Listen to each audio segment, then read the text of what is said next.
Tardes, muchas gracias por estar hoy el día acá. El derecho financiero, como rama del derecho público, regula la actividad financiera del Estado y sus instituciones y presenta importantes retos actuales como es la adaptación a las nuevas transformaciones digitales que irrumpen ante un ordenamiento jurídico que en muchas ocasiones se vuelve estático y que no siempre responde con la velocidad adecuada y necesaria para dar respuesta en forma asertiva al administrado. Ante esto, el estudio y la disertación constante sobre el tema son fundamentales ante la complicada tarea de adaptar el derecho a las nuevas tecnologías. Precisamente es para lo que estamos hoy acá, para escuchar a un grupo de profesionales con alta expertise que nos compartirán su conocimiento sobre el tema. El día de hoy le damos la bienvenida a doña Jessica Mena, quien va a ser nuestra primera expositora. Ella nos hablará sobre supervisión y regulación del sistema financiero en El Salvador, novedades, normativa y niveles de su sujeción de las autoridades a los principios generales de la actividad administrativa. Ella es abogada y notaria salvadoreña, especialista en Derecho Administrativo, Constitucional y Financiero, fundadora y socia directora de la firma de abogados Administrative Law Center, dedicada a litigios, asesoría, consultoría y capacitaciones en Derecho Administrativo y Contencioso Administrativo, capacitadora externa de la Escuela de Capacitación Judicial del Consejo Nacional de la Judicatura de El Salvador en las áreas de Derecho Administrativo y Constitucional, catedrática de posgrado en la Universidad de El Salvador, la Universidad Gerardo Barrios y la Universidad Tecnológica de El Salvador, jueza suplente del Juzgado Primero de lo Contencioso Administrativo de Santa Tecla en el periodo 2018 a 2023, presidenta de la Asociación Salvadoreña de Abogados Especialistas en Derecho Administrativo de El Salvador y autora de artículos y libros sobre derecho administrativo, entre ellos Compras Públicas en El Salvador e Iberoamérica. Doña Jessica, por favor. Muchísimas gracias, amigos y amigas. Qué bueno, pues esta oportunidad, agradecer a los organizadores, el FIDA, por tan calurosa también bienvenida, porque yo sé que ahorita es un reto para todos los que estamos acá, porque todavía tenemos en la mente el almuercito y lo complicado que es no tener una reunión con la almohada. Y también gracias por la presentación como señora Jessica, bueno, nos recuerda que ya pasaron varios lustros por acá. Así que bueno, amigos, vamos a hablar de un tema en donde pues es bastante interesante acerca de la supervisión del sistema financiero en El Salvador, quizás solamente para dar algunos pincelazos, una regulación que está actualmente y bueno, y a partir del año 2011 en manos del Banco Central de Reserva a través de un comité de normas. Pero lo interesante en El Salvador es que ahorita hay un auge y una alta actividad legislativa. Estamos con leyes que están regulando esos ambientes, esas materias, esas circunscripciones que quizás anteriormente había que llenar con algún otro tipo de actividad. Tenemos la legislación relativa a la protección de datos personales, normativa acerca de la ciberseguridad, acerca de este tema de los canales digitales que en la banca es tan importante y como también la preocupación de los consumidores con el phishing o con algunas situaciones que ya van también para ciertos delitos. Entonces a ese nivel hay una amplia normativa técnica. Y lo tenemos pues en todos estos esquemas, también para la facilitación de la inclusión financiera. Hay un interés para que cada vez ciertos agentes se vayan incluyendo como supervisados cuando tiene un alto impacto en el interés público, esa actividad que están realizando y ya no quedarnos solamente a nivel de bancos. Esa ley, por ejemplo, de bancos de inversión es bien actual y pues eso abre las posibilidades también para los inversionistas a través de sociedades que se están dedicando a esa inversión cualificada o como dice la ley, sofisticada. Por su parte, pues tenemos una supervisión en manos de la Superintendencia del Sistema Financiero, que la lógica, como ya le hemos escuchado en legislaciones también comparado, es basada en riesgos. El tema de Basilea, identificar riesgos, poder clasificarlos, cómo los vamos a gestionar, cómo los vamos a mitigar y cómo el legislador da esas competencias, no solamente para poder sancionar, sino que esa supervisión puramente con visitas y una expectativa que se genera entre el supervisado y el ente supervisor como coadyuvantes, como le hemos escuchado en otros ambientes y decimos, no, que aquí no es una pelea entre David y Goliat, es un tema de ayúdame a poder regularizar, ayúdame a poder guiarme, ayúdame a poder superar esta situación. Y esto nos recuerda que como en cualquier ámbito, La buena administración pública está presente. Y este es así un anuncio. Sabemos que el doctor Jaime Rodríguez Arana Muñoz, pues en esto nos insiste la buena administración pública que debe actuar con equidad, con justicia, objetividad, imparcialidad, plazos razonables y algo bien importante, el servicio de la dignidad humana. A veces pensamos que en el sector financiero todo es crudo, todo es gris y que ahí no tenemos que dar ningún margen. Sin embargo, acá lo que vamos a resaltar es que estas instituciones, Banco Central, Superintendencia, el reto es la completa sujeción a esos principios que convergen en la buena administración pública. Y razón del tiempo, porque así me dijeron, miren, solo tiene 10 minutos, recuérdalo, el principio de legalidad como una base, y no crean que aquí les voy a hablar, sí, es que la competencia, quizás todavía no saben qué es lo que tiene que hacer cada quien. No, estamos hablando de un mercado altamente regulado. Y quizá acá hay una gran tentación, que todo incumplimiento tenga que ser infracción, que todo incumplimiento tenga que ser sancionable. Y hemos escuchado esos paradigmas de, es que si no se puede sancionar, Jessica, entonces no tiene dientes esa ley. Entonces, ¿para qué esa normativa si no podemos imponer una multa, una amonestación? Y porque nos hemos limitado a pensar que los únicos incentivos para un supervisado es eso. Una cacería de brujas y no sé, solamente sancionar cuando hay otros aspectos. Qué importante la supervisión, ¿no? Esa parte también autorizatoria y como potestades implícitas también. Y en la parte del principio de legalidad, no dejar el esquema de la reserva de ley. Tenemos una ley, la Ley de Supervisión y Regulación del Sistema Financiero, que prevé una tipificación indirecta. ¿Cómo así? Bueno, nos dice la misma ley, va a ser constitutivo de infracción todo incumplimiento a la normativa técnica. Pero ojo, toda norma técnica debe tener cobertura en la ley en sentido formal. Y a veces la administración pública puede tener esa, como decimos, tentación. Es que hubiera sido bueno que se regulara esta parte porque aquí se nos están saliendo, como dicen en El Salvador, del guacal o del recipiente, del redil. Qué interesante poder guiarlos de esa manera, pero no es esa la visión. Y allí, señores, es lo importante cómo empoderarse con las herramientas del derecho administrativo. Y lo hablamos con un amigo, a veces el tema es que la administración pública dice, ok, yo estoy incentivando a través de la aplicación este principio que lo estoy relajando de alguna manera, pero nadie se opone. Y no implica acá vamos a tener una pelea con la administración pública, sino decir, señora, esta normativa técnica no tiene cobertura en la ley, entonces no puede ser sanción, no puede ser sancionable, no puede ser una infracción administrativa. Y ahí va de la mano y dice, qué bien que me guiaste, ciudadano, no te veo mal. No eres mi competencia, por el contrario. Y por otro lado, la importancia del principio de proporcionalidad en este sistema de supervisión. ¿Por qué les digo? Porque yo siempre menciono esto en las clases. Mira, el principio de proporcionalidad lo hemos visto como algo bien etéreo. O sea, quizás es más concreto un unicornio en el universo, porque el principio de proporcionalidad decimos es una aspiración, una nota de amor, una carta que qué bonito se escucha, o a nivel sancionatorio o a nivel de potestades pensamos que está exclusivamente para la dosimetría punitiva. Y que solamente allí es que tenemos que verificar y porque tenemos un margen, pero no. Y el principio de proporcionalidad para una supervisión, para que el ente supervisor diga, ok, tengo un abanico de facultades. ¿Cuál facultad es la que voy a ejercer? Porque esto es exagerado.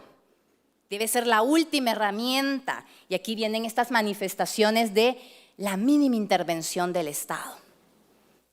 Y esta es una cuestión bien delicada para la administración y poder sentarse con su equipo y decir, ojo, estamos en una visita, ok, vimos que había una irregularidad en una cartera de clientes de más de 6,000, de 1 millón de clientes, y ¿saben qué? Reportaron indebidamente a alguien, a una agencia de historial crediticio, a una persona.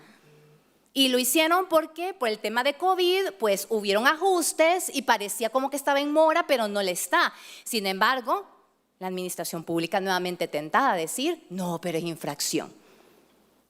Entonces vamos a sancionar y vamos a desplegar esta potestad. Pero viene el principio de proporcionalidad y nos plantea el principio de mínima significancia o trascendencia de la conducta.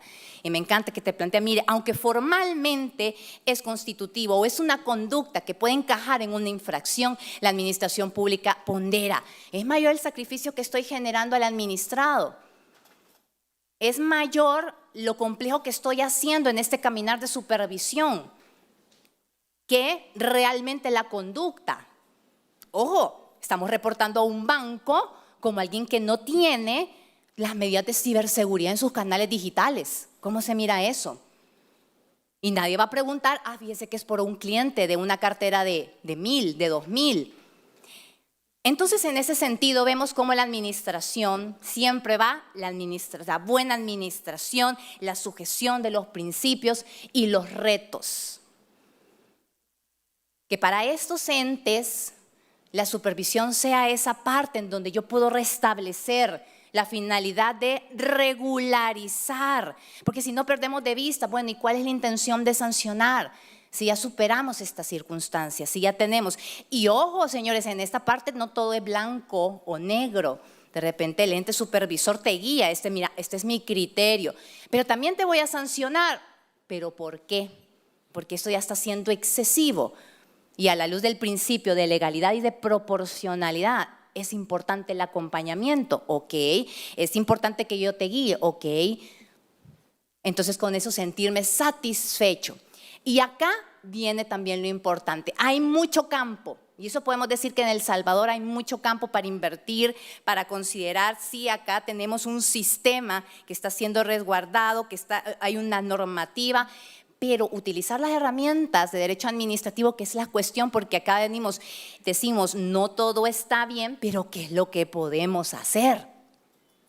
Planteemos estas circunstancias, propongámosle a la administración pública la aplicación de estos principios, porque ahí vamos siendo la diferencia.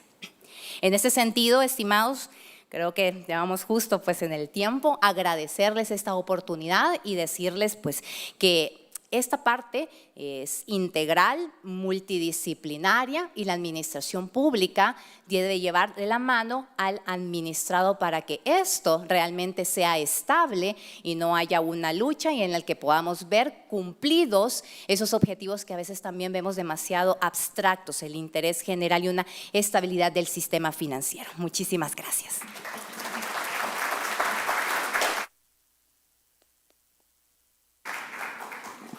Muchas gracias, doña Jessica. Continuamos con la exposición del profesor Pablo Leiza sobre regulación bancaria como derecho de riesgo.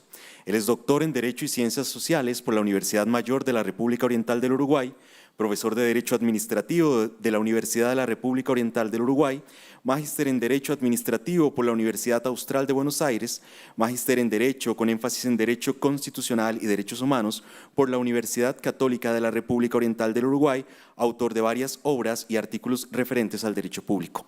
Don Pablo, por favor. Buenas tardes, ¿se escucha bien? Sí.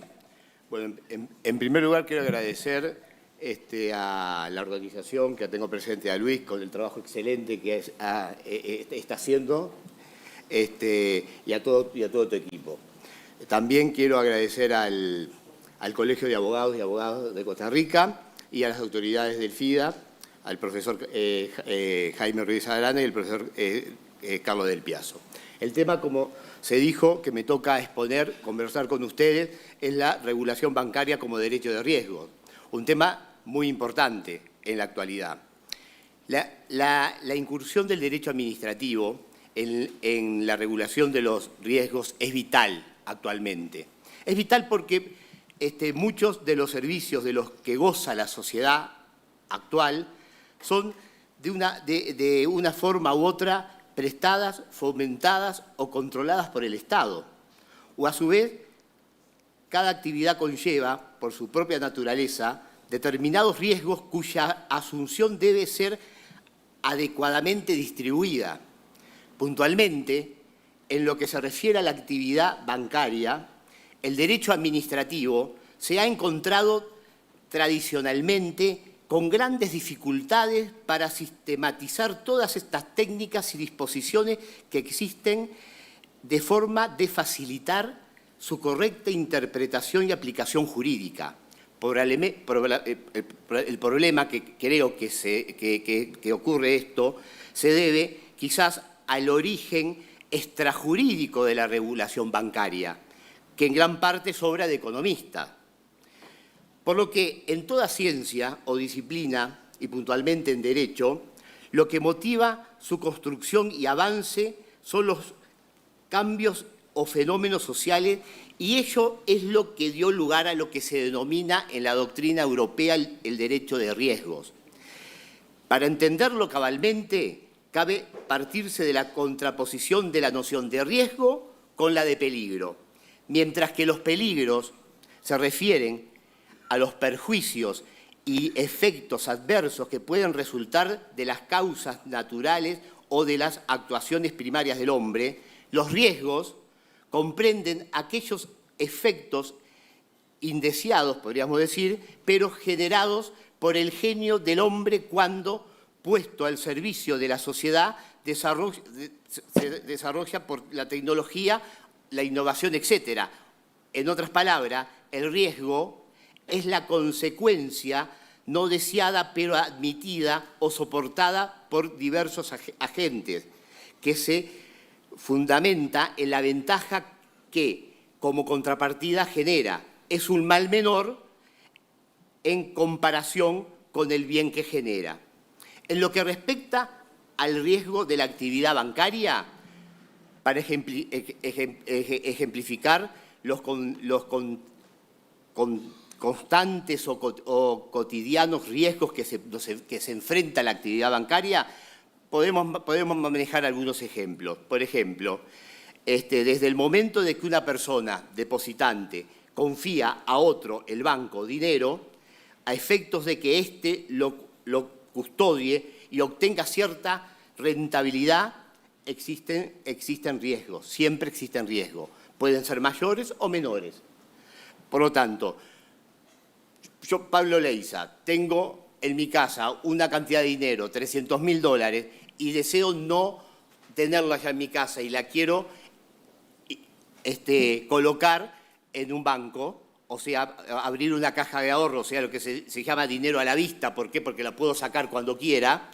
Veo el mercado y veo que, por ejemplo, el banco A si coloco ese dinero, me va a dar un interés del 12%. El banco B me va a dar un interés de 1,25 y el banco C me va a dar un interés de 0,35. Y ahí, a mayor tasa, mayor riesgo. ¿Pero quién asume el riesgo? Lo asumo yo. Si voy al banco A, el riesgo va a ser muy fuerte a mi colocación. Pero si lo coloco en el banco C, que me da un 0,35, que es más o menos lo que podría dar en los mercados, sería un riesgo prudente. Por su parte, el banco utiliza el dinero que se le ha confiado, ¿no?, para financiar otras actividades, pero manteniendo una pequeña reserva, lo que se llama encaje de esos depósitos que van recibiendo. Ocurre que la profesionalización de esta operativa y la bancarización de las sociedades contemporáneas determinan que se produzca millones de contratos de esta naturaleza, Y esto es lo que puede reafirmar la necesidad de regular los riesgos, es necesario regular los riesgos. Otro ejemplo podríamos señalar, el tipo de riesgo bancario es el vinculado a los pagos. Esa reserva que hace el banco cuando se recibe un depósito, como mencioné, existe justamente para mitigar el riesgo permanente de que el propietario del dinero exija su pago o restitución mientras el banco lo utiliza, porque el banco lo va a utilizar en otras operaciones, prestando a comerciantes o haciendo actividades en un plazo más largo de tiempo. Y ahí también va a haber un riesgo. ¿Por qué? Porque si el depositante va al banco a retirar el dinero, ahí lo que puede haber, el banco tiene que tener liquidez. Y si no tiene liquidez, puede hasta ocurrir lo que se llama una corrida bancaria, que eso es problemático en todo sistema en todo sistema financiero. Por lo tanto, también existen otros tipos de riesgos bancarios, como ser el riesgo de crédito, el riesgo de tipo de interés, el riesgo de mercado, el riesgo de tipo de cambio, el riesgo operacional, como también el riesgo reputacional, a los cuales no voy a referirme por falta de tiempo.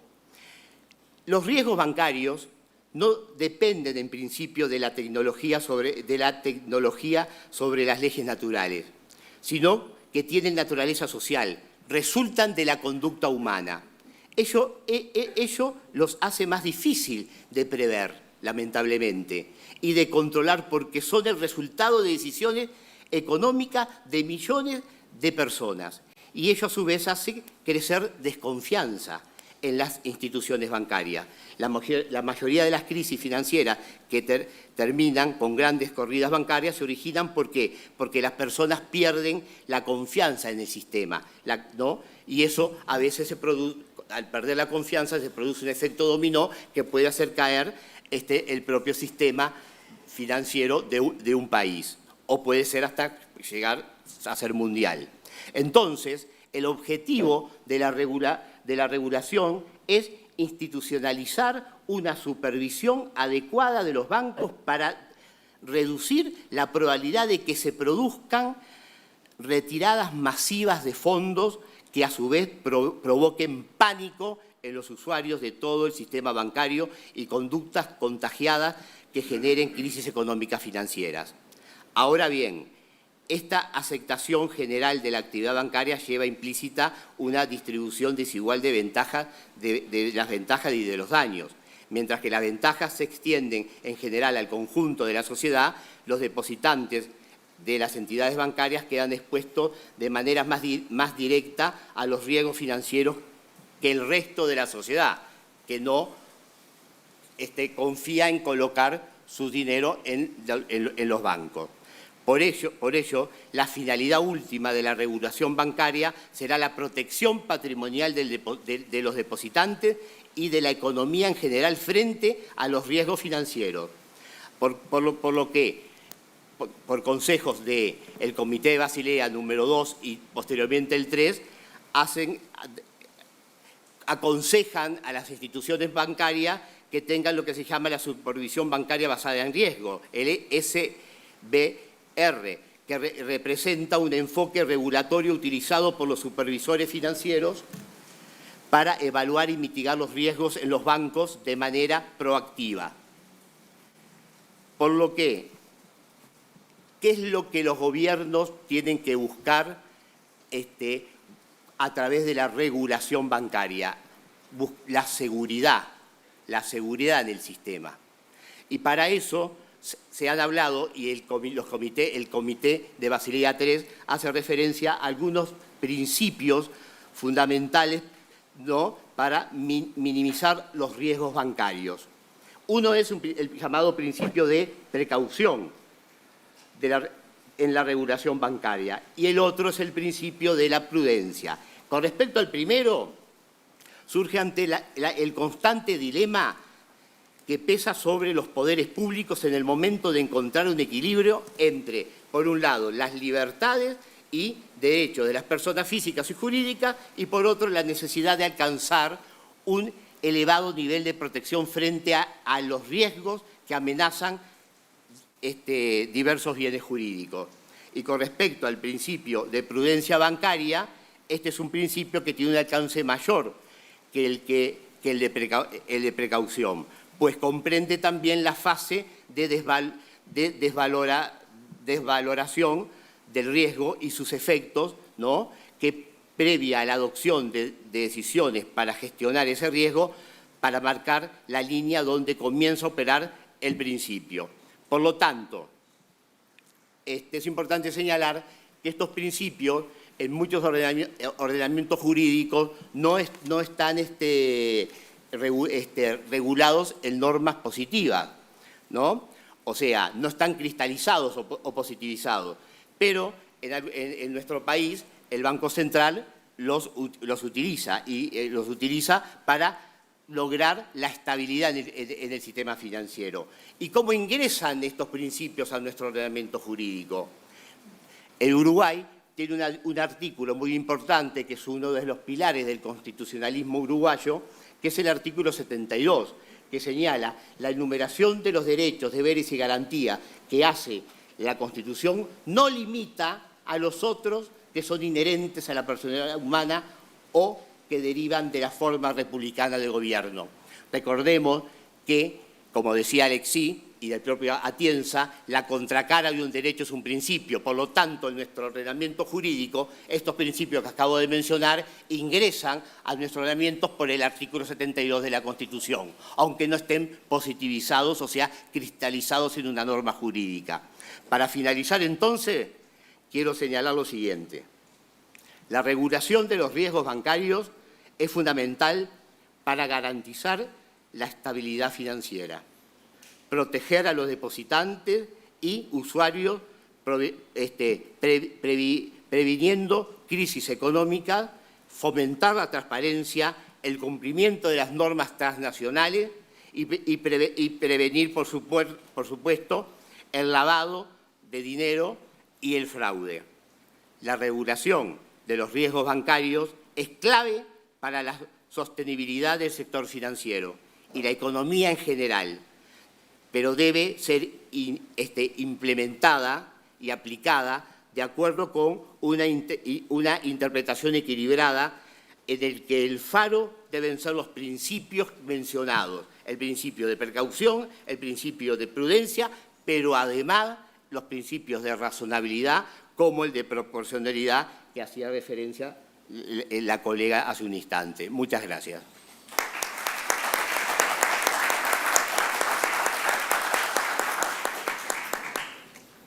Muchas gracias, don Pablo. Seguimos con la disertación de Dojani Esterlov. Él trabajó como abogado litigante por 14 años.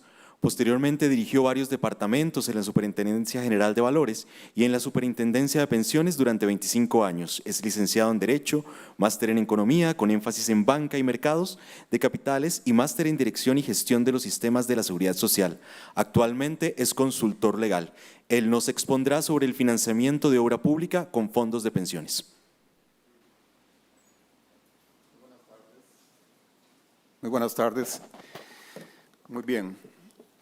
Dado lo ajustado del tiempo que tenemos, voy a correr un poquito con mi presentación. Financiamiento de obra pública con fondos de pensiones, con especial énfasis en la experiencia de Costa Rica.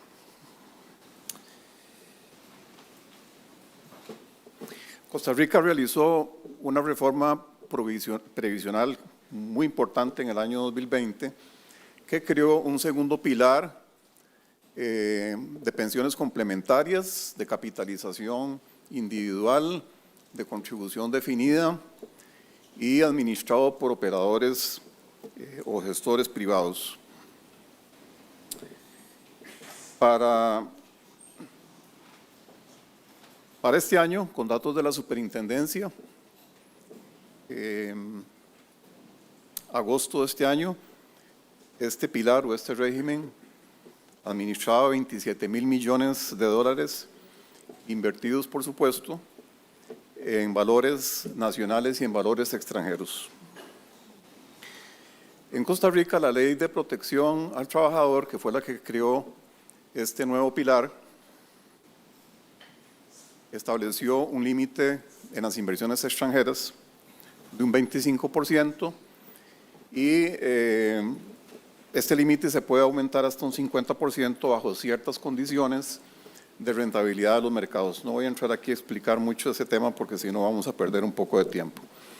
Lo que es importante acá, para efectos de esta presentación, es que actualmente alrededor del 38% de los activos administrados en este régimen, que como le decía es administrado por operadores privados y es un segundo pilar obligatorio, ya tiene invertido cerca del 38% del total de sus activos en valores extranjeros.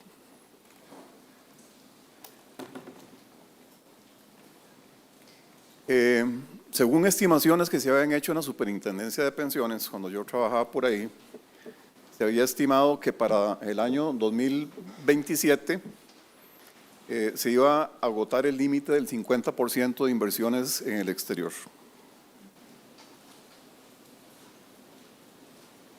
Entonces, la pregunta que se hace es, bueno, ¿y qué sigue después de esto? Porque el mercado local no tiene la capacidad de brindar las opciones de inversión a esa ingente cantidad de recursos que administran las operadoras de pensiones y que además crece aceleradamente. Tómese en cuenta que este régimen se creó en el 2002, ¿verdad? En 25 años se está administrando esa cantidad de dinero que les había mencionado anteriormente.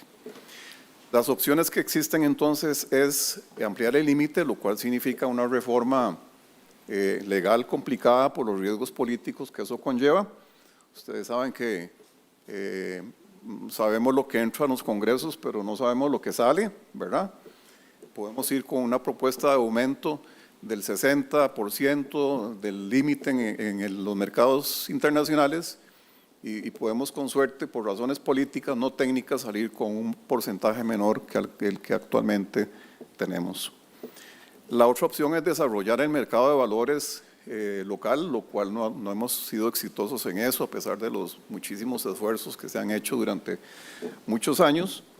Pero lo cierto del caso es que tenemos una gran cantidad de recursos acumulados administrados por las operadoras de pensiones y por otro lado grandes necesidades de infraestructura que el país tiene.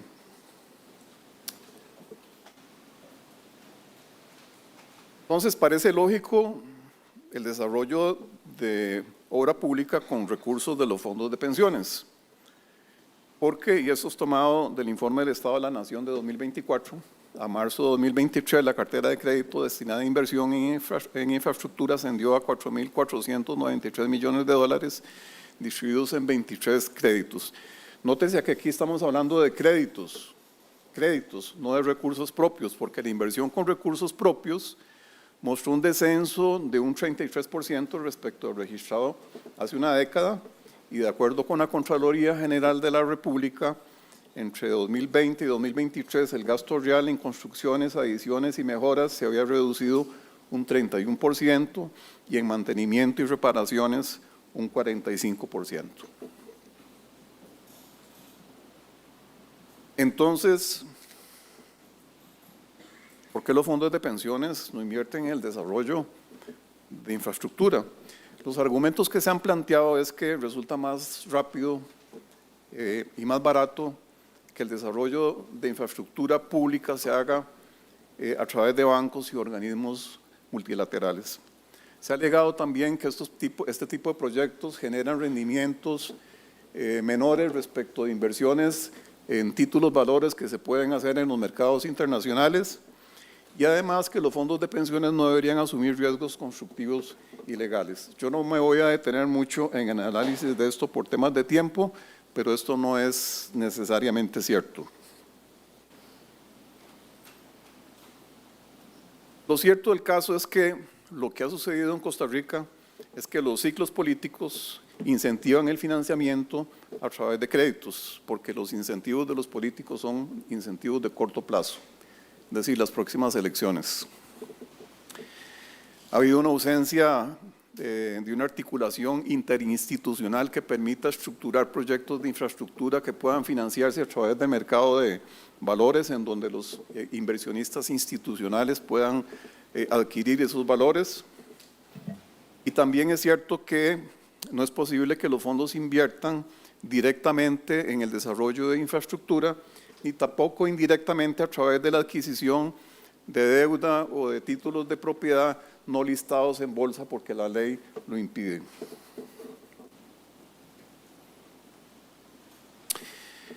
También es cierto que no se ha desarrollado en Costa Rica una banca de inversión fuerte a través, sobre todo, de la banca pública, que es la dominante en el mercado y que es la llamada a hacer este trabajo, a pesar de que no existe una prohibición para ello en Costa Rica.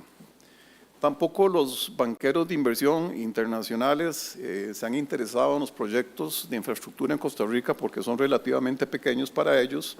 Las concesiones de obra pública han sido satanizadas en nuestro país y además es cierto que del lado de los fondos de pensiones, hay un desincentivo y un sesgo al status quo por ser un mercado obligatorio en donde están entrando recursos mensualmente, y entonces el sesgo a no ir más allá de lo que se ha estado haciendo es fuerte y continúa, no existen los incentivos para que esto cambie.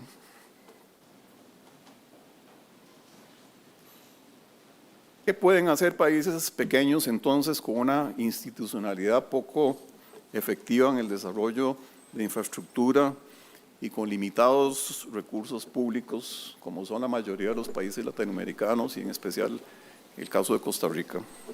Bueno, aquí en mi opinión se requiere la intervención del Estado.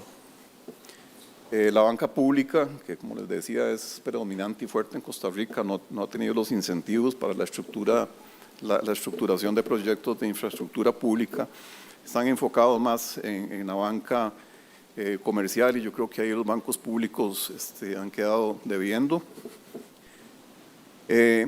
Y aquí se plantean dos opciones que me parece que son interesantes de la experiencia internacional. El primer caso es el caso de Chile, que estableció un fondo de infraestructura en forma de una sociedad anónima regida por el derecho privado, que en el caso de ellos está enfocada en el reciclaje de activos, sobre todo de activos concesionados, pero que nuestros países podrían adaptar para que esta sociedad organizada bajo el derecho común pueda hacer las funciones, propiedad del Estado, pueda hacer las funciones de banquero de inversión para el desarrollo de este tipo de proyectos. Y también es interesante la experiencia del Reino Unido, que está pasando por un trance en lo que se refiere a la inversión de sus fondos de pensiones, y de esta forma, en mayo de este año pasado, bajo el auspicio del gobierno inglés, se firmó un nuevo acuerdo de Mansion House junto con los gestores que representan el 90% de los fondos de contribución definida en el Reino Unido, donde ellos de forma voluntaria se comprometen a invertir el 10% del total de sus carteras en proyectos de infraestructura, energías renovables y vivienda. Esto equivale más o menos a $64.000 millones. Y esto lo están haciendo porque se está en trámite de una ley, la Pension Schemes Bill, que contempla, no se ha aprobado aún, contempla la fusión de fondos de pensiones y que le otorga al gobierno inglés un poder de reserva para obligar a los fondos de pensiones a que hagan una asignación de activos en inversiones dentro del Reino Unido si no cumplen con los compromisos voluntarios. Y a esto yo le llamo pues la creación de incentivos duros, que es un poco empujar a los fondos a comprometerse, a desarrollar junto con las otras entidades financieras proyectos de infraestructura que puedan financiarse con fondos de pensiones. Entonces, estas dos opciones que dejo aquí planteadas hoy sobre la mesa podrían ser opciones interesantes para nuestros países,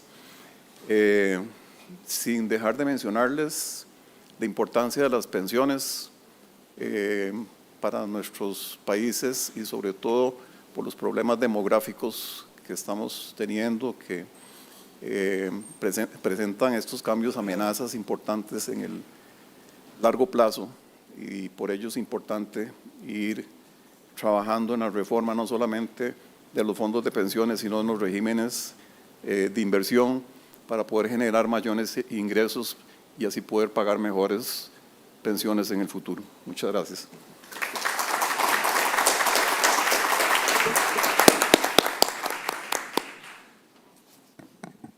Muchas gracias, don Gianni. El día de hoy, don Alejandro Batalla Bonilla no se pudo presentar, sin embargo, él nos dejó su disertación mediante un video. Él es socio de la firma legal Alfa Batalla, abogado asesor y litigante en materia de derecho público y comercial, Ha participado en múltiples arbitrajes comerciales, tiene un diploma de estudios en profundidad en el doctorado de Derecho Público por la Universidad de Burdeos. Fue por 30 años profesor de Derecho Público y Derecho Administrativo en diversas universidades del país, de Costa Rica. Es integrante del Tribunal Examinador en la Maestría de Derecho Público de la Universidad Autónoma de Centroamérica. Fue durante 8 años magistrado suplente de la Sala Constitucional.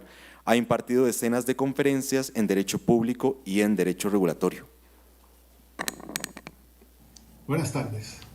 Desgraciadamente, por cuestiones de trabajo, no he podido asistir al Congreso. Me hubiera encantado compartir con ustedes. Espero no repetir cosas que ya se hayan dicho. Vamos a hablar de las técnicas de control de los límites de la discrecionalidad del regulador en materia de supervisión financiera. La discrecionalidad administrativa es probablemente el tema más complejo del derecho administrativo. Así de lapidaria es esta verdad. El control de los límites de la discrecionalidad por parte del juez de lo contencioso pone a prueba la división de poderes.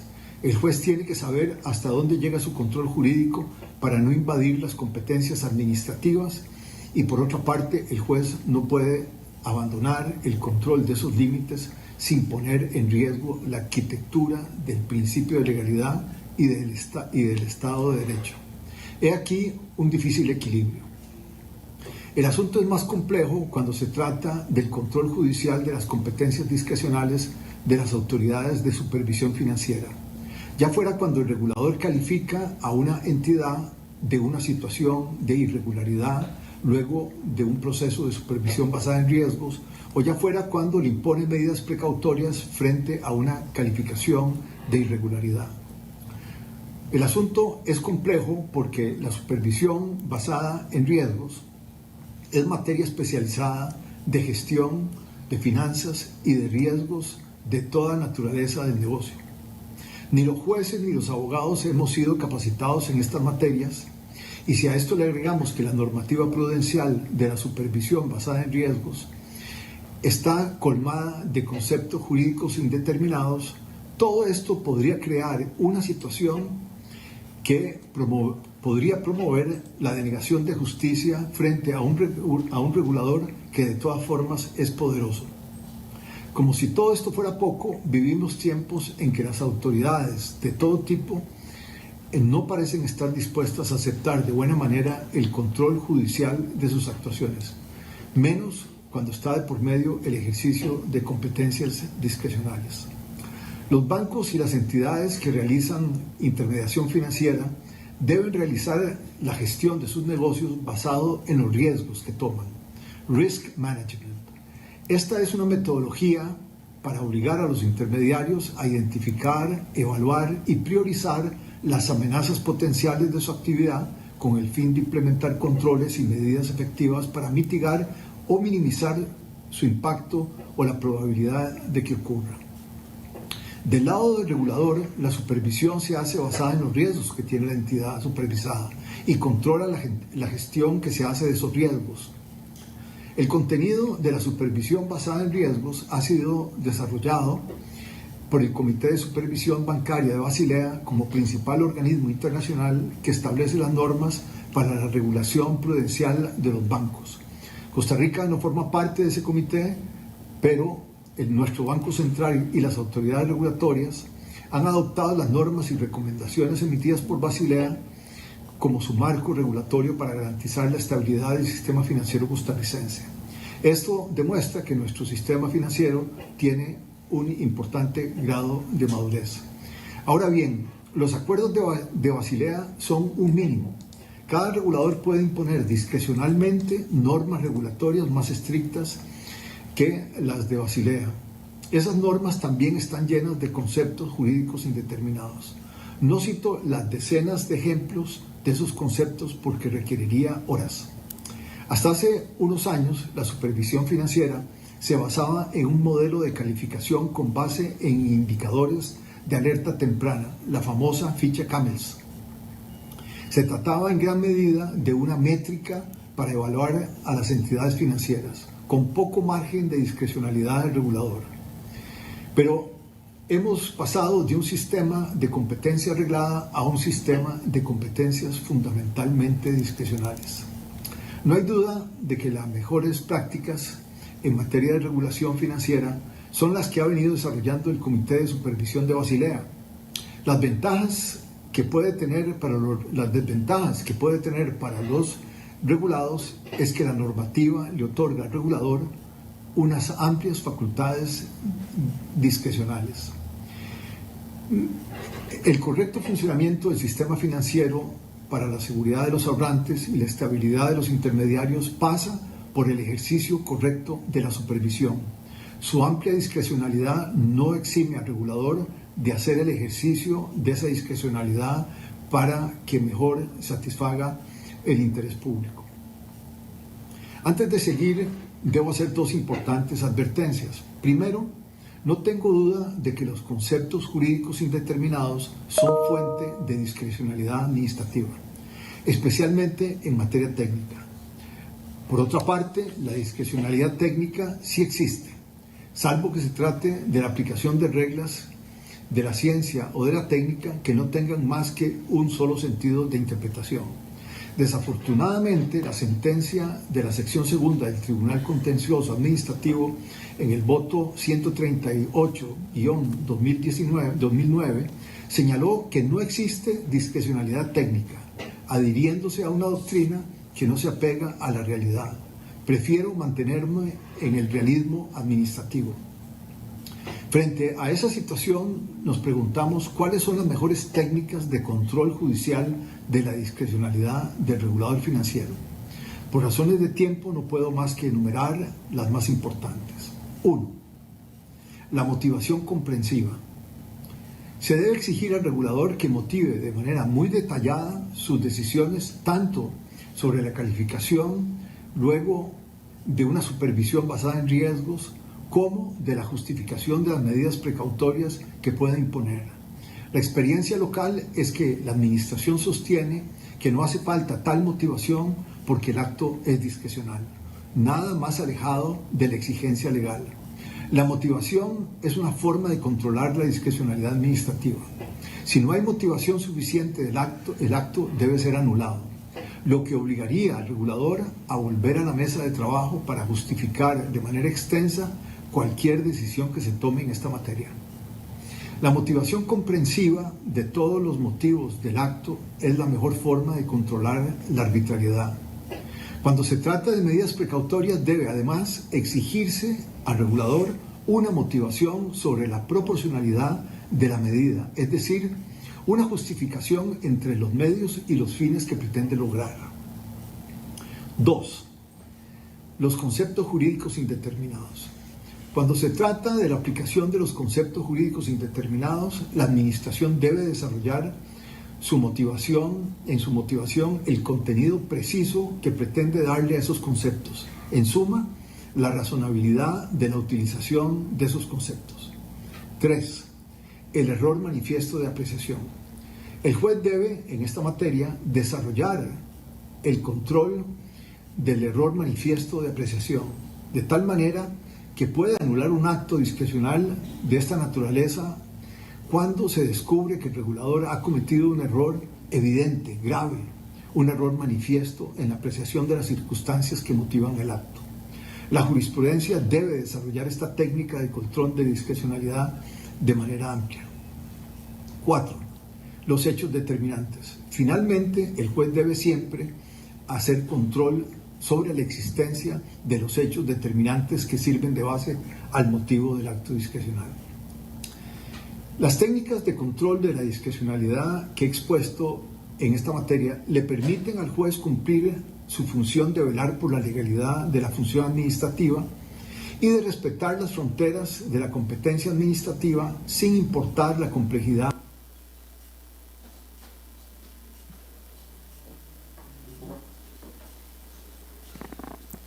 Sí. Le enviamos un agradecimiento a don Alejandro Batacha.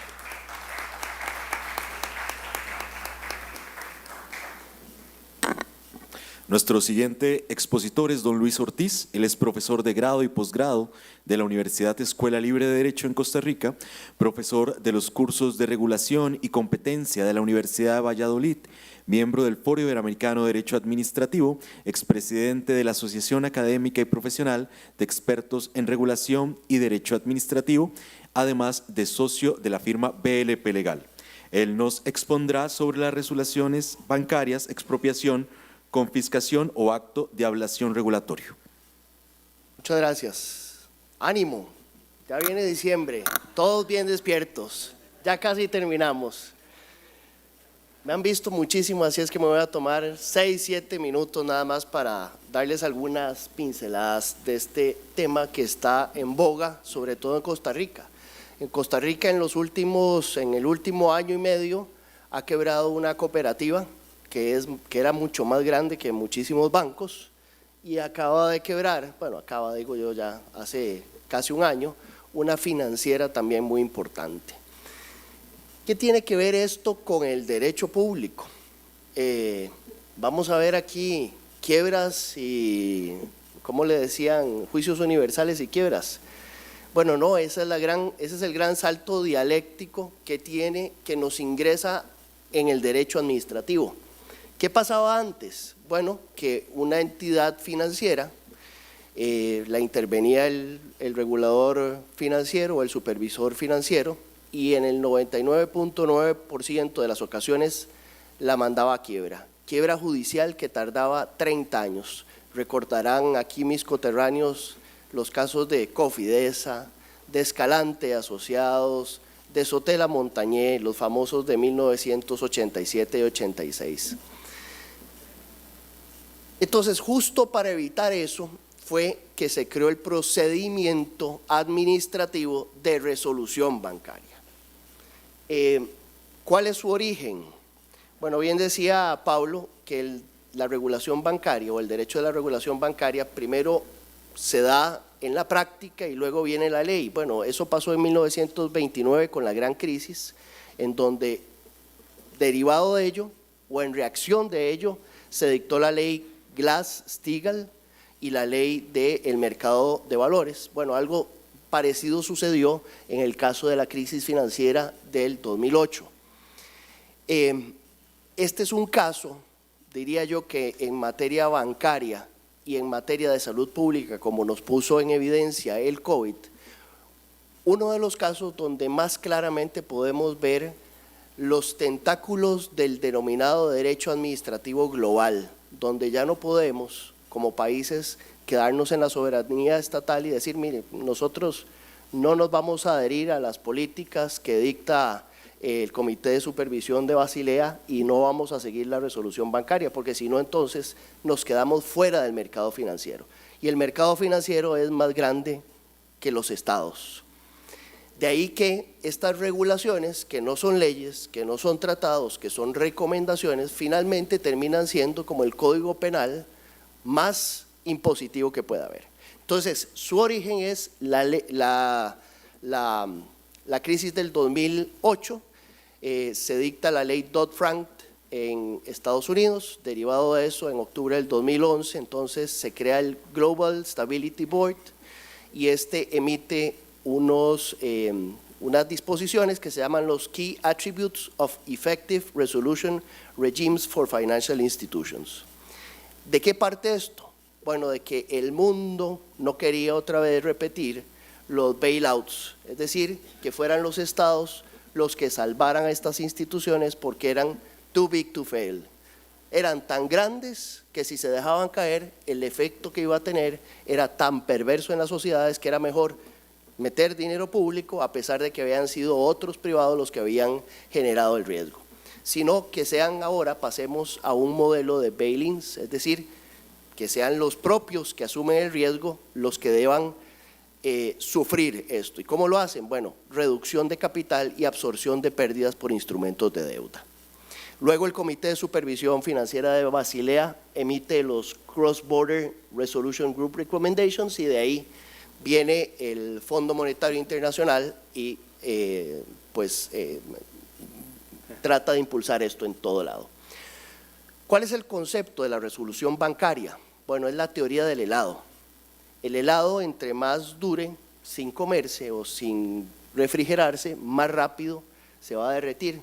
Lo mismo sucede con los créditos. Si se deja una institución que entra en problemas financieros y no se resuelve prontamente, entonces los créditos pronto se transforman en créditos vencidos y pierden valor. Entonces la entidad que ya estaba en problemas financieros se pierde valor con cada día que pasa. Por ello, la resolución bancaria entonces establece un régimen extrajudicial, y aquí es donde el derecho administrativo tiene su participación más importante, porque es un régimen extrajudicial diferente al que estábamos acostumbrados, en donde era una quiebra judicial gestionado por una autoridad administrativa que con facultades para acordar por sí sola, es decir, autotutela administrativa, y sin necesidad de un acuerdo de accionistas o acreedores de la entidad en crisis, incluso puede determinar su venta. ¿Cómo funciona? Rápidamente, bueno, se habla de banco bueno o banco malo. Si una entidad entra en irregularidad 3, el regulador interviene, le pide un plan de remediación o la declara inviable. Si la declara inviable, se separa al banco en problemas, que se llama banco bueno, del banco malo.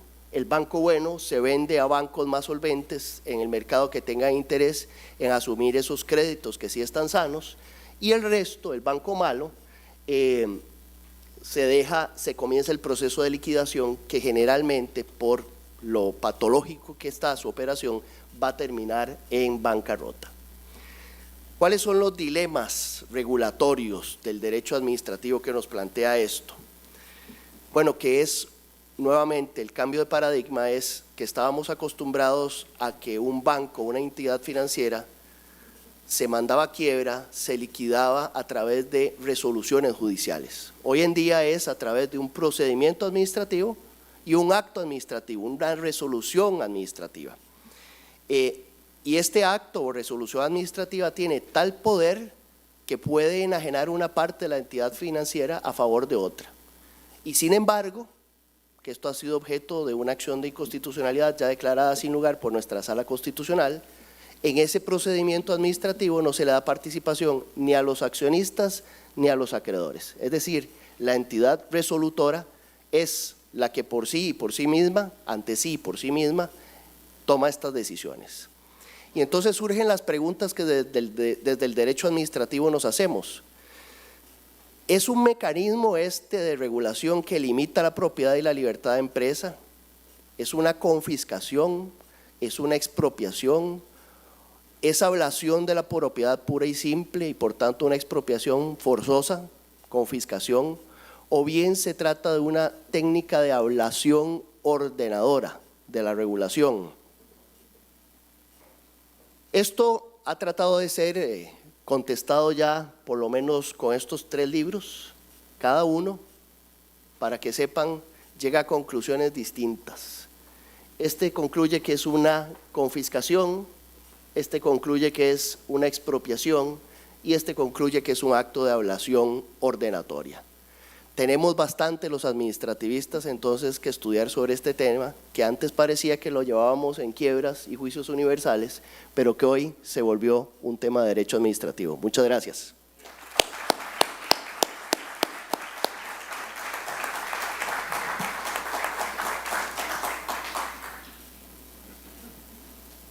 Muchas gracias a don Luis. Con esta exposición terminamos la primera parte del panel. Voy a solicitarle a nuestros expositores que se retiren y que les demos un nuevo aplauso.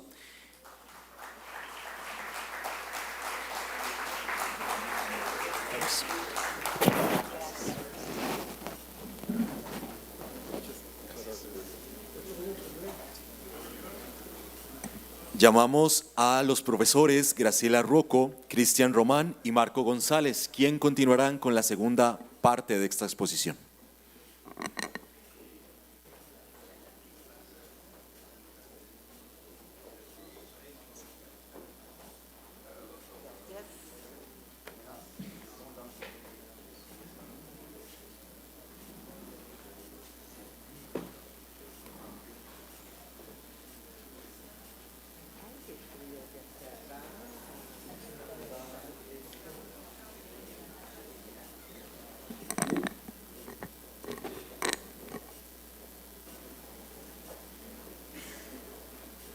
Iniciamos esta segunda parte del panel con la exposición de la profesora Graciela Ruocco. Ella es profesora titular de Derecho Administrativo de la Universidad Católica del Uruguay, profesora titular grado 5 de Derecho Público de la Universidad de la República, es directora del Instituto Uruguayo de Derecho Administrativo de la misma universidad, máster en Derecho con énfasis en Derecho Constitucional y Derechos Humanos, miembro del Foro Iberoamericano de Derecho Administrativo, miembro de la Red Internacional de Bienes Públicos, miembro de la Asociación de Derecho Público del Mercosur, miembro del Instituto Internacional de Derecho Administrativo, miembro fundador del Centro Iberoamericano de Estudios en Derecho Público y Tecnología, es abogada primera de la Acción Jurídica del Poder Legislativo del Uruguay entre 1994 y 2019.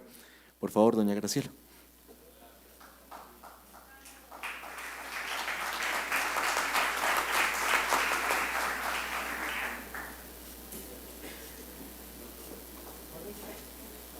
Con esta hinchada no puedo perder.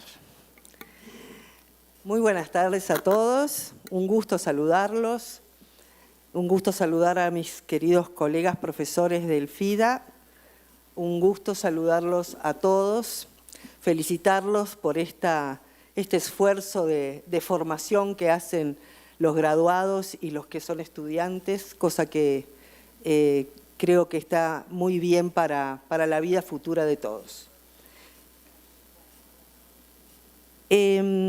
Luis me había pedido que hablara sobre la potestad normativa, que es digamos, el objeto principal de la exposición,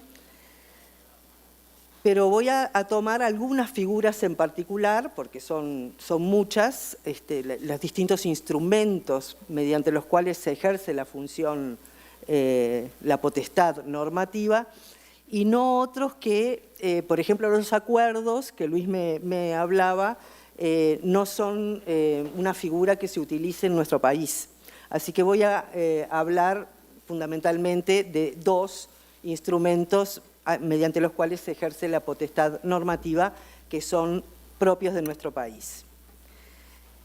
En el derecho administrativo actual, se ha sentido la notable influencia del aumento del crecimiento de las actividades sectoriales reguladas, lo que provoca que ante los avances tecnológicos sea necesario un mayor ejercicio de la potestad normativa. En este escenario se ha desarrollado mucho la normativa infralegal. Al respecto, Rodríguez Arana señala que la potestad normativa de la administración, que sería el caso, es una función normativa secundaria. La primaria, por supuesto, está en la Constitución, está en la ley, que por cierto deben estar inspiradas en los valores y principios constitucionales y supraconstitucionales. Las normas administrativas solo pueden secundariamente determinar intereses generales concretos, pero con el único objetivo o propósito de completar la legislación, no de sustituirla, no de innovar. Lo que en la publicación nos queda del Congreso y que eventualmente se desarrolla en el trabajo, vamos a abordar dos de los instrumentos. El reglamento, que es la forma típica de expresión de la administración a través de actos que son generales, porque aplican a todos los comprendidos en la categoría, del punto de vista subjetivo, y a la vez son abstractos, porque no se agotan en su aplicación a un caso concreto. Ese es uno de los instrumentos. Y el otro instrumento que elegimos para compartir con ustedes es el de las instrucciones particulares. Una herramienta que es utilizada porque la ley así se lo atribuye al Banco Central del Uruguay y a los órganos desconcentrados como es la Superintendencia del Sistema Financiero. Con relación al reglamento,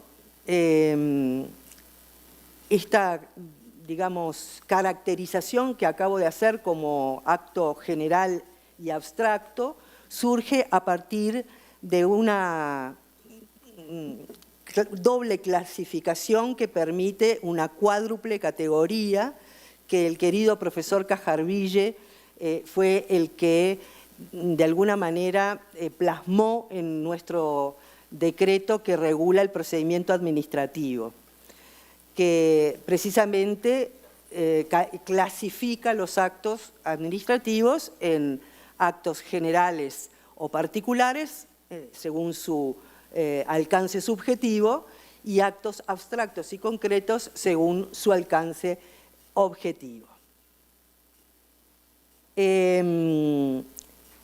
Entiendo que el reglamento, como categoría general, es un acto general, valga la expresión, y abstracto, como decía, porque aplica a todos los comprendidos en la categoría y no se agota en su aplicación particular.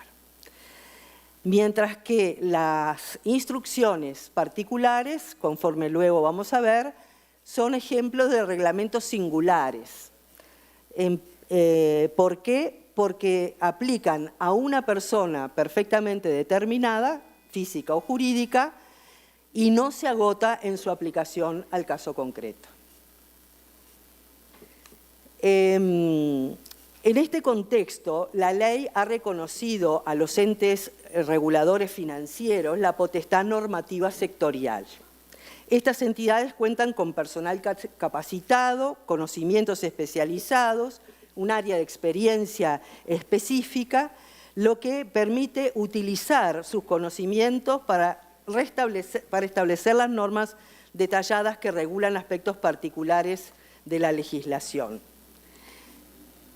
Quiere decir que el concepto clásico de reglamento de ejecución ya no es patrimonio exclusivo del Poder Ejecutivo, que de acuerdo a nuestra Constitución es quien tiene la potestad reglamentaria de ejecución por principio, sino que la ley la ha ampliado a estos entes reguladores en cada uno de sus sectores de actividad.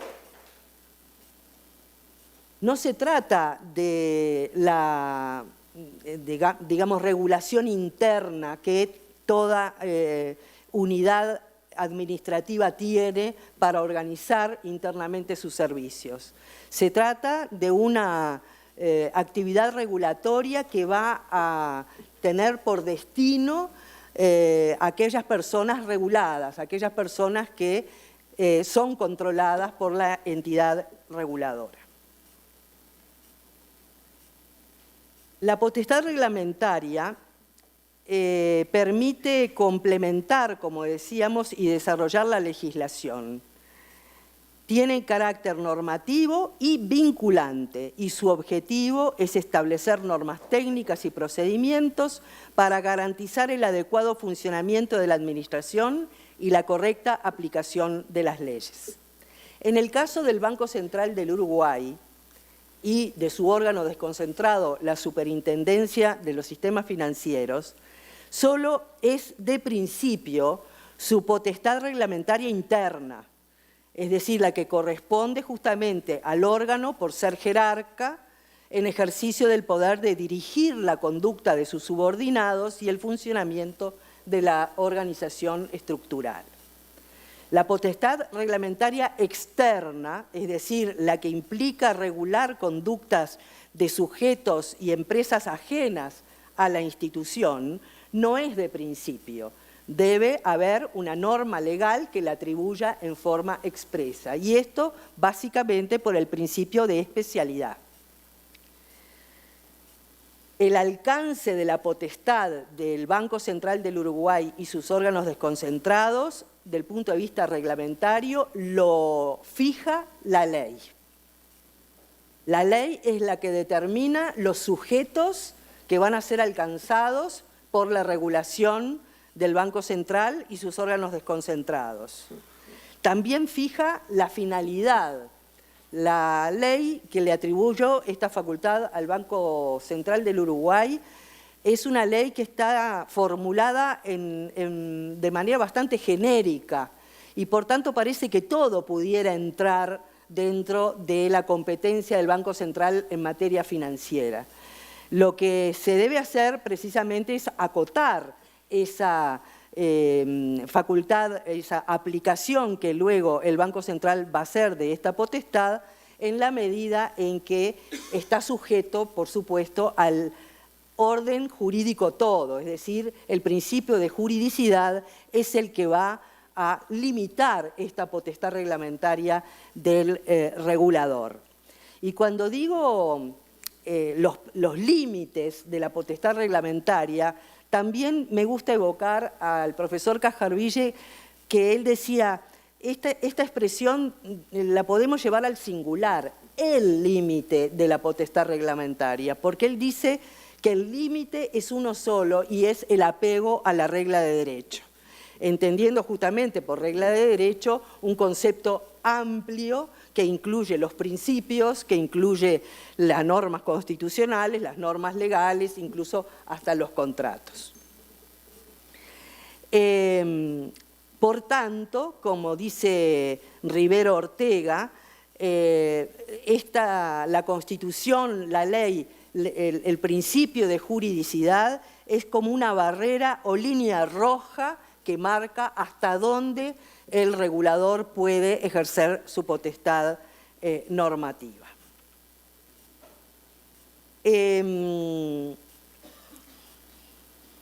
Por ejemplo, los entes reguladores no son competentes para limitar derechos a través de reglamentos. Tiene que tener apoyatura en una ley. Lo único que puede hacer el reglamento es completar la ley. Tiene que tener cobertura legal para poder limitar los derechos, porque la limitación de los derechos es precisamente materia reservada a la ley. En cuanto a las instrucciones particulares, sus contenidos son muy heterogéneos y la finalidad que persiguen también son muy diversas. Su alcance también es distinto, tiene diferente intensidad. Y dependiendo de su, digamos, naturaleza jurídica, es la conclusión que habremos de sacar respecto de su procesabilidad ante la justicia contencioso-anulatoria. No se trata de las instrucciones comunes o generales que puede un jerarca impartir internamente en su organización para justamente regular el funcionamiento y los derechos y obligaciones de sus funcionarios. Se trata de una instrucción externa, es decir, que va a producir sus efectos fuera de la organización respecto de los sujetos regulados. No deriva entonces del poder de mando de quien emite la instrucción. Lo peculiar de estas instrucciones justamente es que sus destinatarios no son las personas que integran la organización, sino aquellas que desarrollan la actividad sometida a fiscalización, en este caso del Banco Central, entre quienes, por supuesto, no existe una relación de jerarquía o subordinación. Se trata de la atribución de poderes jurídicos de singular intensidad atribuidas al Banco Central en atención a la relevancia o repercusión en el interés general que tiene el desarrollo de estas actividades. El profesor Del Piazzo nos indica que el interés público comprometido precisamente en el ejercicio de la actividad bancaria por los particulares determina que el Banco Central esté dotado de amplios poderes normativos, de control y sancionatorios. Pero la incorporación del adjetivo particulares subraya que la vigilancia del sistema financiero tiene que hacerse en forma directa y estricta por parte del Banco Central, destacando, según la conducta que se adopte, que los que han desviado esa conducta de la regulación financiera que deben cumplir deban reconducirse en la conducta adecuada. Por eso decimos que es un reglamento singular, justamente porque es la categoría que se aplica a persona determinada y no se agota en su aplicación al caso concreto. Y acá hay una cierta, yo no diría discrepancia, pero por lo menos una valoración diferente con relación a su naturaleza jurídica. Mientras el profesor Durán Martínez, a quien evoco con mucho cariño y deseo una pronta recuperación, dice que se trata de directivas, es decir, de actos que no obligan, solo responsabilizan, porque son meras orientaciones que el ente regulador, el ente competente, en este caso para controlar, le imparte al sujeto vigilado, al sujeto controlado, en una especie de control concomitante cuando se hace una inspección. Por su parte, el profesor Del Piazzo sostiene que son actos que crean normas que producen efectos jurídicos, es decir, imponen una determinada conducta a ser cumplida por la institución a la que van dirigidas. La jurisprudencia de nuestro país ha oscilado entre ambas posturas, mayoría hoy por hoy implica, se ha dicho que son meras orientaciones. Sin embargo, entiendo como el doctor Del Piazzo que son verdaderos actos administrativos que producen efectos jurídicos, porque la propia ley establece que el incumplimiento de estas instrucciones particulares por sí mismo es una infracción. Más allá de la conducta de fondo que provocó la emisión de esta instrucción particular, que merecerá una sanción determinada, más allá de esa expresa posibilidad de sancionar, también es sancionable la conducta que implica omitir o traicionar o no cumplir la instrucción particular. Por tanto, y con esto termino, entiendo que la instrucción particular produce efectos jurídicos, que su incumplimiento es sancionable, salvo que su contenido sea meramente recordatorio de la necesidad de cumplir con determinada conducta, que no innove para nada, o que simplemente solicite la entrega de una determinada documentación para luego poder decidir. En esos casos, obviamente, no producen efectos jurídicos porque son actos eventualmente recordatorios o preparatorios. Pero en cualquier otro caso son obligatorias y, por tanto, producen efectos jurídicos. Muchas gracias.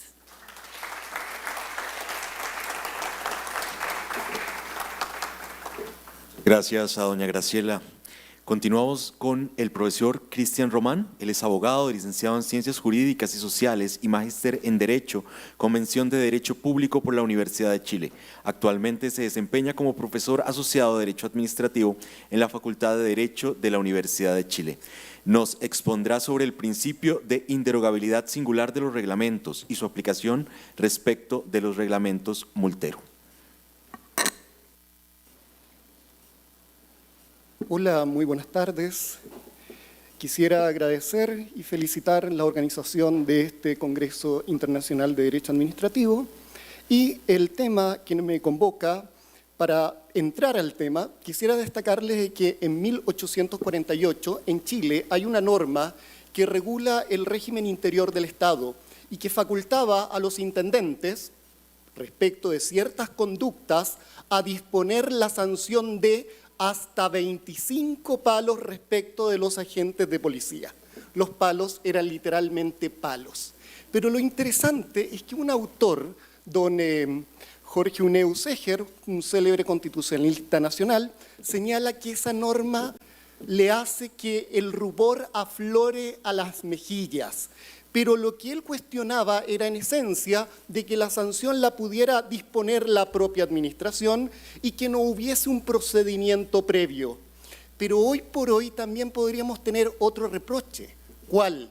Si dispone la ley la posibilidad de sancionar hasta 25 palos, observen que la ley no señala criterios de gradación conforme a los cuales disponer esos palos. 5, 10, 15, 20, 25, todo depende de la autoridad administrativa a cargo.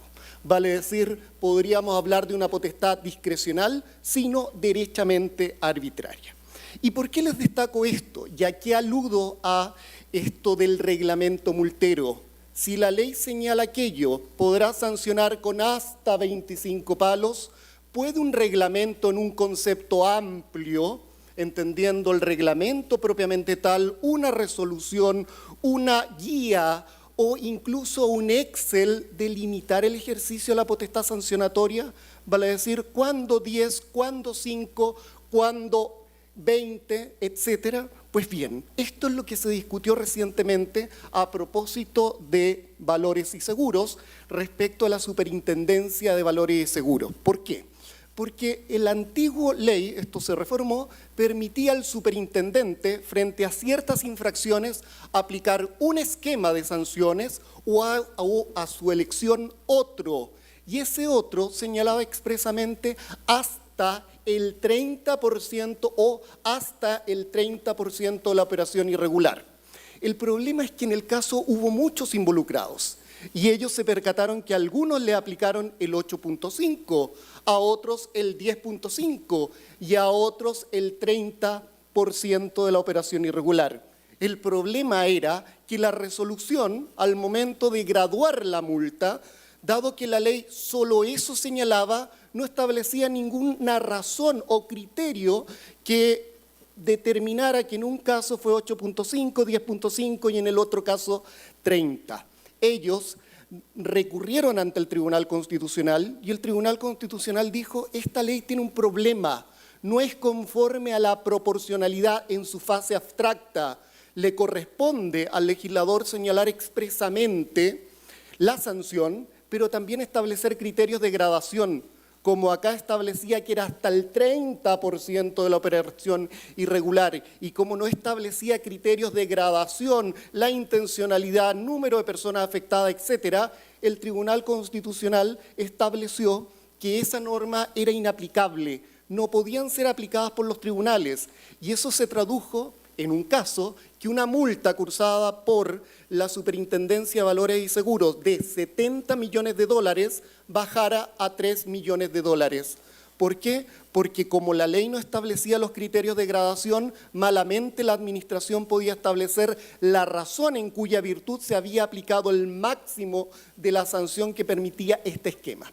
Y observen que esto es paradigmático en materias de mercados financieros, etcétera. ¿Por qué? Y esto es lo que se planteó por los abogados litigantes que defendían al Fisco de Chile, vale decir a la superintendencia. Bueno, es que no podemos ser muy claros en cuanto a la sanción. Si ellos tienen claro cuál es la sanción, la van a ver como un costo y por tanto si la sanción es 5 y ganan 100, van a tener un perverso incentivo a infringir el ordenamiento jurídico. Lo que nosotros debemos buscar es un sistema un tanto impreciso, permitirle al alcalde opte por uno u otro esquema y que en un esquema, tal y como una sombra, siga la intensidad de la ganancia reportada al infractor.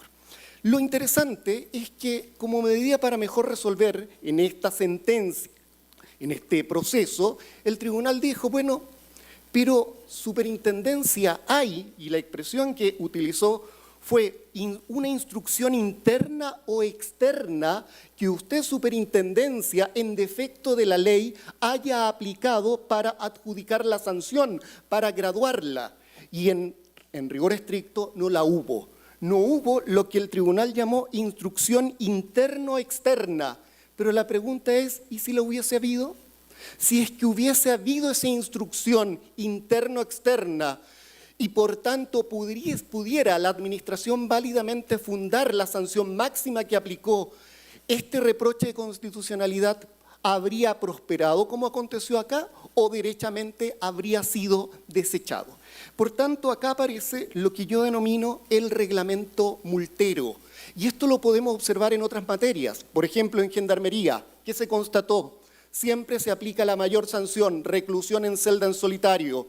Por tanto, lo que hizo Gendarmería a través de una resolución exenta, establecer dentro del rango legal interrangos y precisar la aplicación de los criterios para la disposición de medidas disciplinarias. La razón, evitar la máxima sanción, vale decir, fomentar lo que se ha venido en denominar la progresión en materia de sanciones. Lo mismo podemos observar en materias laborales, y ahí derechamente se habla de multero, y ese multero que se actualiza anualmente complementa la ley, y ustedes lo revisan en un PDF, está graduado claramente cuál es la sanción. Hablé con un laboralista amigo mío y le pregunté, ¿qué opinas tú de él? Y me dijo, magnífico, porque yo puedo saber, adelantarle a mi cliente cuál es la sanción que se le va a aplicar, el monto, etc. Y también yo lo tuve oportunidad de ver a propósito de la Superintendencia de Electricidad y Combustible, donde yo trabajé, toda vez que manejábamos internamente un Excel en donde con el criterio de la ley precisábamos los criterios y establecíamos interrango, etcétera, etcétera. Por tanto, si el rango era de 1 a 100, lo dividíamos y podíamos, observen ustedes, precisar la sanción y hacer algo muy importante, que la sanción sea uniforme. Para todos quienes incurran en la misma conducta, la sanción sea igual. Y en este contexto, lo que yo puedo observar es que esto en Chile se ha ido extendiendo. Existen estos reglamentos multeros a nivel de reglamento, a nivel de resoluciones, a nivel de instrucciones, a nivel de guías e incluso a través de un simple PDF. Y la pregunta es, si acá nos encontramos con normas y normas que no son tales propiamente tal, pero sirven el rol de tal, si vinculan a la administración. Y mi tesis es que sí vinculan a la administración. ¿Ya? Lisa y llanamente porque ha de primar la realidad. Son normas en efecto, y observen ustedes, el principio de inderogabilidad singular del reglamento ha de aplicar. Por tanto, la administración queda limitada por la propia norma o resolución que sirve el rol de tal y por tanto debe conformar el ejercicio de la potestad sancionatoria a estos denominados por mí reglamentos multeros. También observen ustedes, es total y absolutamente conforme con el principio de proporcionalidad, porque en definitiva contenemos la respuesta punitiva y la conformamos a criterios más específicos que los que señala la ley. Es conforme al principio pro libertati y también es muy conforme al principio de la igualdad. Acá la posibilidad de que un infractor respecto de una misma infracción o análoga observe que a otro se le aplicó una sanción menor es bastante inusual.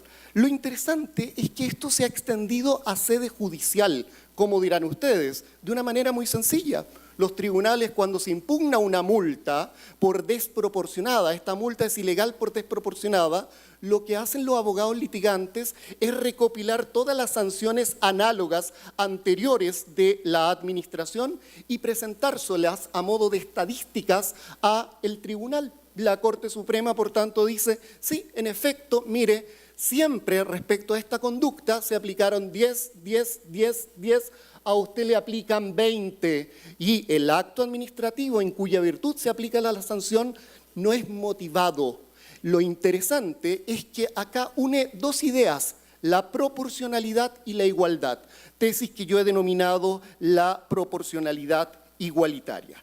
Lo interesante es que esto lo podemos ver en apagones eléctricos, en donde las empresas dicen, bueno, otra empresa muy parecida se le sancionó por mucho menos que a mí. La Corte dice, sí, efectivamente se aplicó menos que a ti y no hay fundamento, justificación de aquello.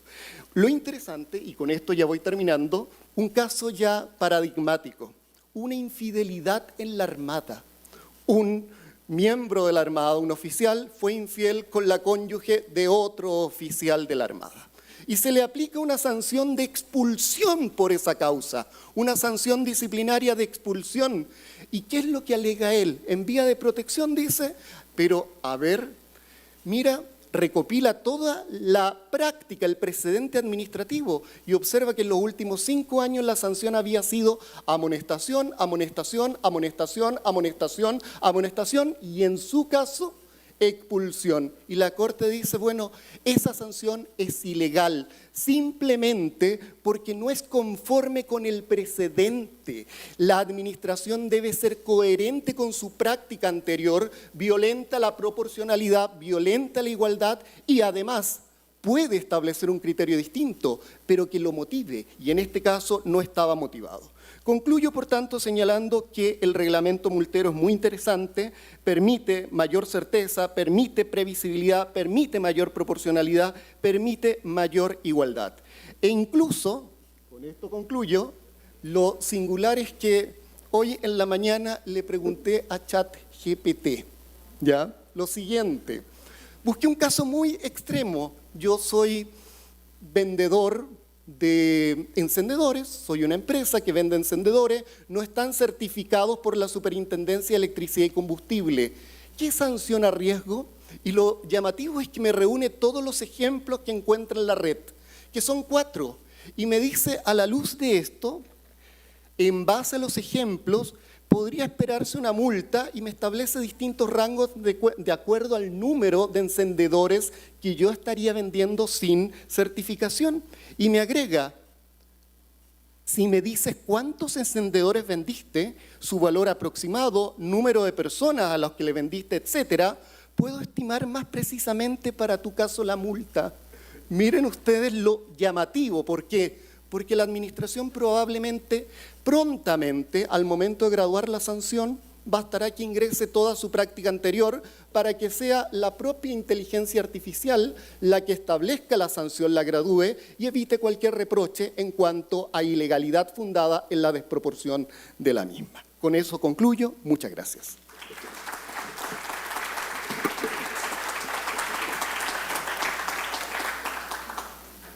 Gracias al profesor Cristian Román. Nuestra última exposición de este panel está a cargo de don Marco González. Él es doctor en Derecho, vicedecano y profesor de Derecho Administrativo en la Facultad de Derecho de la Universidad Nacional de Asunción, actual director titular del Directorio del Banco Central del Paraguay, ex procurador general de la República del Paraguay, y él nos expondrá sobre la potestad normativa del regulador financiero. Muy buenas tardes. En primer lugar, traigo los saludos de mi maestro, el profesor Luis Enrique Chaceplate, quien no pudo estar. Me dispensa el saludo del doctor Parquet porque él ya personalmente lo hizo. Bueno, quiero agradecerle muy especialmente a Luis por todas las atenciones, al doctor Ernesta Ginesta, la verdad con merecido homenaje, y a toda la organización. Lo estamos pasando demasiado bien y aprendiendo mucho. Lo último que casi ya quisiera despedirme, porque de lo que tenía que hablar ya hablaron todo lo que me antecedieron el día de la fecha, entonces ya queda poco que decir, más que contar algunas impresiones personales o experiencias también profesionales en el ámbito de la regulación financiera. Concretamente me tocó el tema de potestades normativas, un tema que, como sabrán, ya se ha ahondado demasiado claramente y a profundidad por diversos profesores. Yo quiero hacer un repaso rápido sobre la finalidad de esa potestad normativa, y detrás de esa potestad normativa del regulador financiero está básicamente el ciudadano, porque el banco no presta dinero de sus accionistas, el banco presta dinero de los que ahorran y de los que confían en ese banco. Entonces, de allí que el sector financiero sea uno de los sectores más regulados que existen en cualquier país. A nivel internacional también los organismos internacionales y multilaterales abundan con prácticas, guías, exigencias, guías que intentan que sean implementadas en los países. Y si nos atenemos, como se dijo, a los elementos del servicio público, creo y estoy seguro que estamos ante uno de ellos. Aquí rige o se exige el principio de universalidad, la continuidad del negocio, el interés general por la sensibilidad de afectación que tienen estos servicios hoy en día. Y en ese marco es que se desarrolla la labor normativa del regulador financiero. Antes, obviamente, a raíz de la trascendencia del rol que cumple el regulador financiero, es que tenemos que entender este rol normativo también como protector de la competencia y de la defensa del consumidor. Obviamente existen organismos de la competencia y de defensa del consumidor que actúan cuando hay una infracción y para remediar y sancionar o para exigir división de las acciones, división de la empresa, etc. Pero el regulador financiero evidentemente juega un rol demasiado importante a la hora de definir reglas claras, a la hora de exigir transparencia, de modo a generar competencia y de modo a generar que la brecha de desinformación se acorte.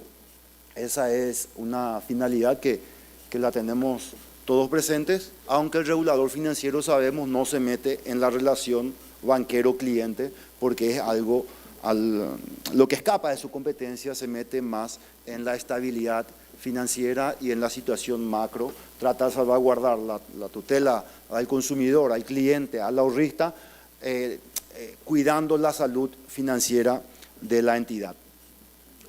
Y lo hace a través de diversos mecanismos. El profesor profesor argentino hace un rato nos hablaba de las reglas del soft law y con mucho tino nos decía, en realidad son soft law o qué tanto tienen de suaves, porque imaginémonos nosotros en reglas de países que quieren entrar o que están en la OCDE, o no cumplir con las guías de la Organización Mundial del Comercio, o no tener en cuenta las reglas de Gafi ante una supervisión, o no hacer caso a las reglas de Basilea y no superar las pruebas de estrés, o no reunir los requisitos a ver si accede a créditos del Banco Mundial, del Fondo Monetario. Evidentemente, ese soft law lo vemos traducidos nosotros en reglas que los incorporan los organismos reguladores, y lo incorpora, yo creo, y aquí tengo una apreciación particular, a partir de la visita de muchos expertos, de otros no, es que sirven también para graduar, modificar o reglar de alguna manera la discrecionalidad que tiene el regulador financiero. La discrecionalidad que le da las leyes para tutelar todos estos bienes es sin duda muy amplia. Ahora, estas directrices, estos estándares contienen reglas o parámetros que permiten guiar ese uso de la discrecionalidad de modo que sea racional y de modo que también, como recién explicó la profesora Ruocco, la juridicidad sirva como límite al ejercicio del poder. También esta misma traducción de guías se traslada al ejercicio de la potestad normativa del regulador, porque muchas veces, y antes también se dijo, la sanción no es el único medio para buscar el cumplimiento. El regulador también tiene que valerse de otras estrategias. Y aquí cito una experiencia en materia de cuando en la última supervisión por parte del grupo de Gafi para revisar el grado de cumplimiento, los estándares de las normas de prevención del lavado de dinero por parte del sistema financiero, que incluye no solamente bancos, sino también seguros, casas de bolsa, etc. A través de los cursos, capacitaciones previos, hemos notado que en el mercado de seguros, por ejemplo, había mucha debilidad, fragilidad en el entendimiento de las normas de prevención del lavado de dinero. Y teniendo en cuenta que eso iba a ser un motivo de análisis para pasar el test, debíamos prepararnos. Y ustedes saben que una de las reglas es no solamente ya si vos tenés reglas adecuadas, sino también si es que impusiste sanciones y si esas sanciones no fueron revocadas judicialmente, porque si no termina en impunidad. Teniendo esto a la vista, adoptamos una estrategia que nos ha servido mucho. A raíz de esa fragilidad hicimos como un checklist. Miren, estas son las obligaciones que tienen ustedes dentro del marco de prevención del lavado de dinero. Esto es lo que vamos a ir a revisar. Se le dio de plazo un mes y después de un mes los supervisores fueron y revisaron eso que estaba dentro del checklist de cumplimientos por parte de las aseguradoras. Hubo un alto grado de cumplimiento, en algunos casos hubo sanciones, pero sirvió como mecanismo de familiarización con las reglas que están llamados a cumplir y con las que no estaban bien compenetrados a pesar de los cursos de capacitación. En el terreno práctico es muchas veces donde se aprende, y si uno detecta irregularidades sistémicas lo debe atacar sistémicamente y no con sola y exclusivamente el régimen sancionador. Entonces creo que esa es una experiencia que quería compartir y que a nosotros por lo menos nos ha servido mucho. Luego, para evitarle a Daniel la molestia de tener que advertirme, estoy llevando el tiempo. Dentro de las competencias que tiene que realizar y dentro de ese ámbito de juridicidad, de buen gobierno que tiene que reinar, hay diversos elementos, diversos factores, muchos de ellos ya fueron aquí esbozados. Tiene que haber transparencia, un claro ejemplo, transparencia en la regulación, bien recién se dijo, en la exposición de motivos, en la fundamentación, porque la motivación no solamente se exige para los actos individuales, también para los generales, para legitimar el ejercicio del poder, y todos conocemos las reglas. Cuanta más invasiva es una competencia en los derechos de las personas, además de tener mayor anclaje legal, tiene que también estar más justificada, ¿verdad? Y estas decisiones tienen, o estos fundamentos tienen que ser transparentes. Y un ejemplo lo noto aquí en Costa Rica, por ejemplo, cuando se metió a regular hace poco el sistema de pagos, cuando intentó meterse, porque ustedes saben que una de las reglas de oro es no meterse con los precios, salvo que hayan fallos evidentes del mercado, hizo no solamente un estudio de cuánto cobraba en la región, sino en todos los países, o en la gran mayoría de los países del mundo que proveían esta información, cuánto cobraban las tarjetas, las procesadoras, los adquirentes a los comercios y los comercios a los clientes. Es decir, tenía un parámetro técnico y con base en esos elementos definió las tasas máximas que podían ser fijadas por las emisoras de tarjetas, por los bancos, por los participantes o los adquirentes de los procesadores de medios de pago. Entonces es un ejemplo de cómo la transparencia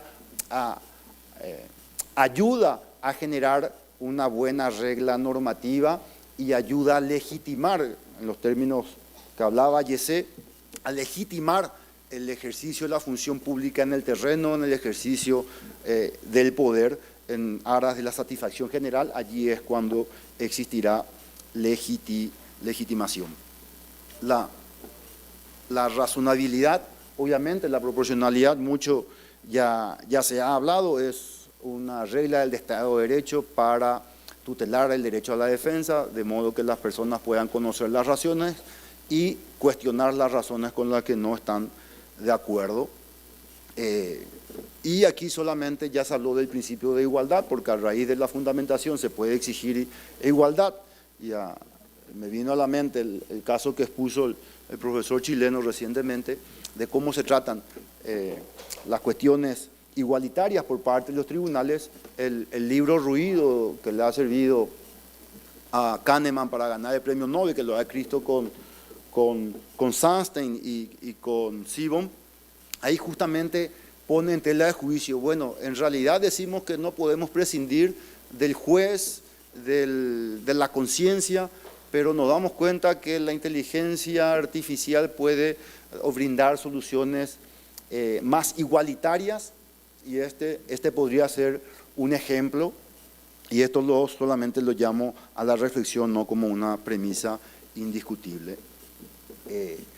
El enfoque avanzado de riesgo también ya se ha hablado, se tiene que hablar con evidencia, se puede regular, se puede dar una regla específica a un banco en función del riesgo que está asumiendo, porque cada banco se especializa en los determinados créditos o ámbitos, en la ganadería o en la pesca o en los diferentes segmentos del comercio, entonces requieren la atención de diferentes mitigantes en función a los riesgos que se asumen. Y esas constituyen reglas y premisas.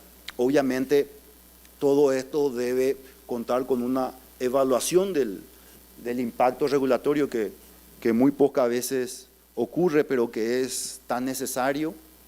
Aquí me viene a la mente el libro de Michael Sandel, de Lo que el dinero no puede comprar, de cosas que regulamos a lo mejor intuitivamente o porque creemos que es lo mejor, terminan produciendo el efecto contrario, ¿verdad? La fijación de precios es solamente uno de ellos. Y lo más importante para terminar, creo que es la participación también de los regulados y consumidores, porque muchas veces quienes participan en las consultas previas a la emisión de reglamentos son los que tienen más poder adquisitivo, entonces ahí tiene que haber un esfuerzo del regulador por acercar a la mesa la pata más débil de la relación. Es todo lo que quería compartir con ustedes. Muchas gracias.